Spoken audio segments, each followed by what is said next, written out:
Other people's memory. You were born in the morning, Grandma Georgina said. I remember the sound of the birds.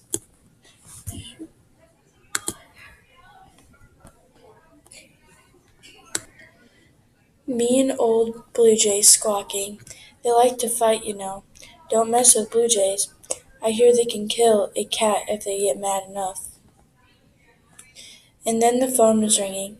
Through all the static and squawking, I heard your mama telling me you'd come. Another girl, I stood there thinking, so close to the first one.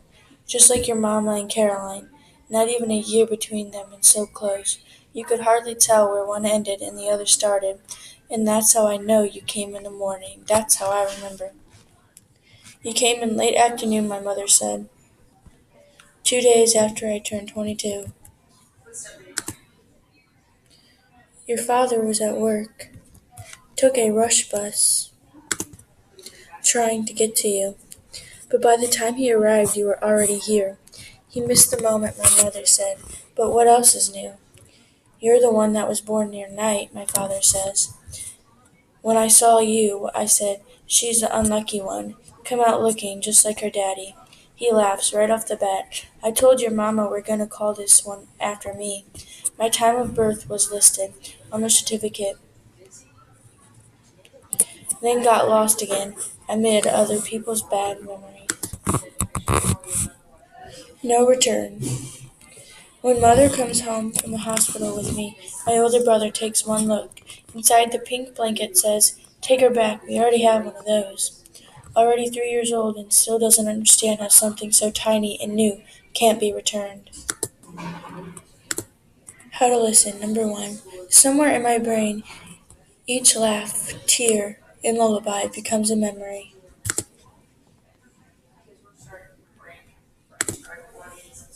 Uncle Odell. 6 months before my big sister is born, my Uncle Odell is hit by a car while home in South Carolina, on leave from the Navy. When the phone rang in the Nelsonville house, maybe my mother was out hanging laundry on the line or down in the kitchen, speaking softly with her mother-in-law, Grace, missing your own mama back home. Maybe the car was packed and ready for the drive back to Columbus, the place my father called the big city. Now they're home, but every Saturday morning they drove the hour to Nelsonville and stayed till Sunday night. Maybe right before the phone rang tomorrow was just another day. But when the news of my uncle's dying traveled from the place he fell in South Carolina to the cold March morning in Ohio, my mother looked out into a gray day that would change her forever. Your brother. My mother heard her own mother say, and then there was only a roaring in the air around her, a new pain where once there was pain, a hollowness where only minutes before she had been a hole. Good news. Months before the bone-cold Buckeye winter settles over Ohio, the last September light brings my older sister, named Odella Caroline, after my Uncle Odell, and my Aunt Caroline. In South Carolina, the phone rings as my mother's mother moves toward it. She closes her eyes and opens them to look out over her yard. As she reaches for it, she watches the way the light slips through the heavy pine needles and dapples everything with sweet September light.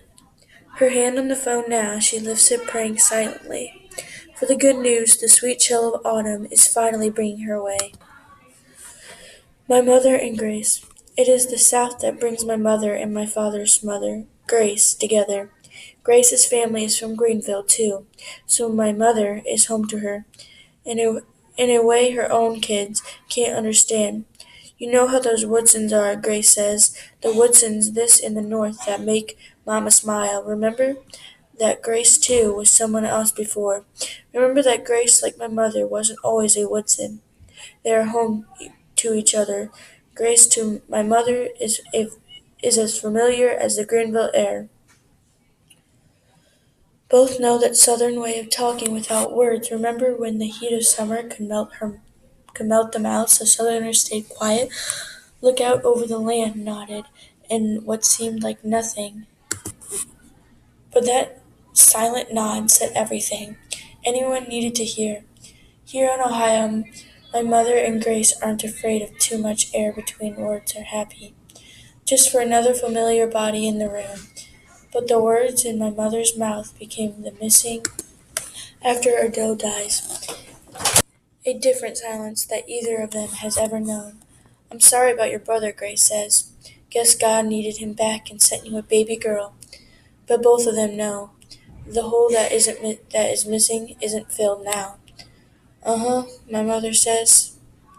Bless the dead and the living, Grace says. Then more silence, both of them knowing there's nothing left to say. Each winter, each winter, just as the first of the snow begins to fall, my mother goes home to South Carolina. Sometimes my father goes with her, but mostly he doesn't. So she gets on the bus alone, the first year with one, the second year with two, and finally with three children, Hope and Dell hugging each leg, and me. In her arms, always there is a flight before she leaves. Ohio is where my father wants to be, but to my mother, Ohio will never be home, no matter how many plants she brings indoors each winter, singing softly to them, the lilt of her words and breath of warm air moving over each leaf.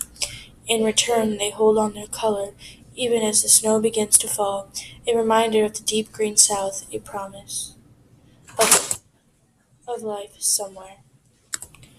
Journey.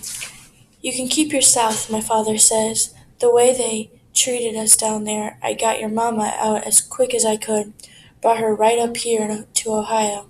Told her there's never going to be a Woodson that sits in the back of the bus, never going to be a Woodson that has to say yes sir and no sir.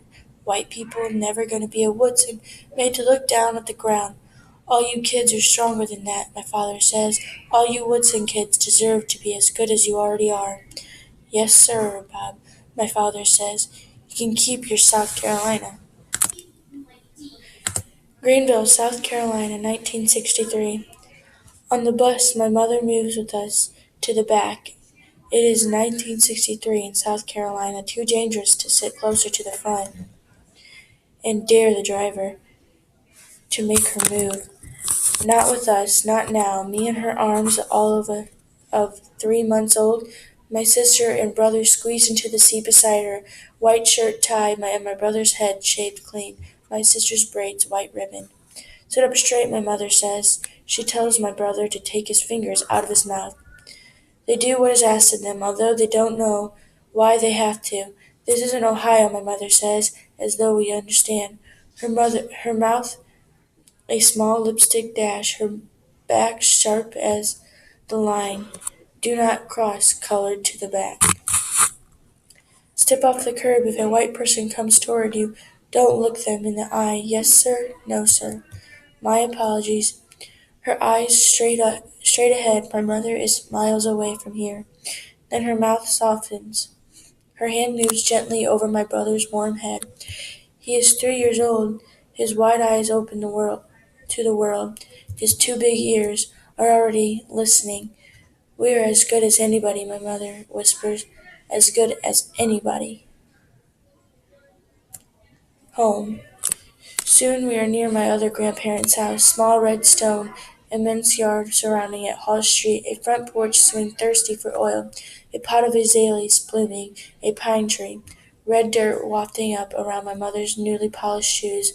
Welcome home, my grandparents say, their warm brown arms around us, a white handkerchief embroidered with blue, to wipe away my mother's tears, and me, the new baby, set deep inside the love. The cousins. It's my mother's birthday and the music is turned up loud. Her cousins all around her, the way it was before she left.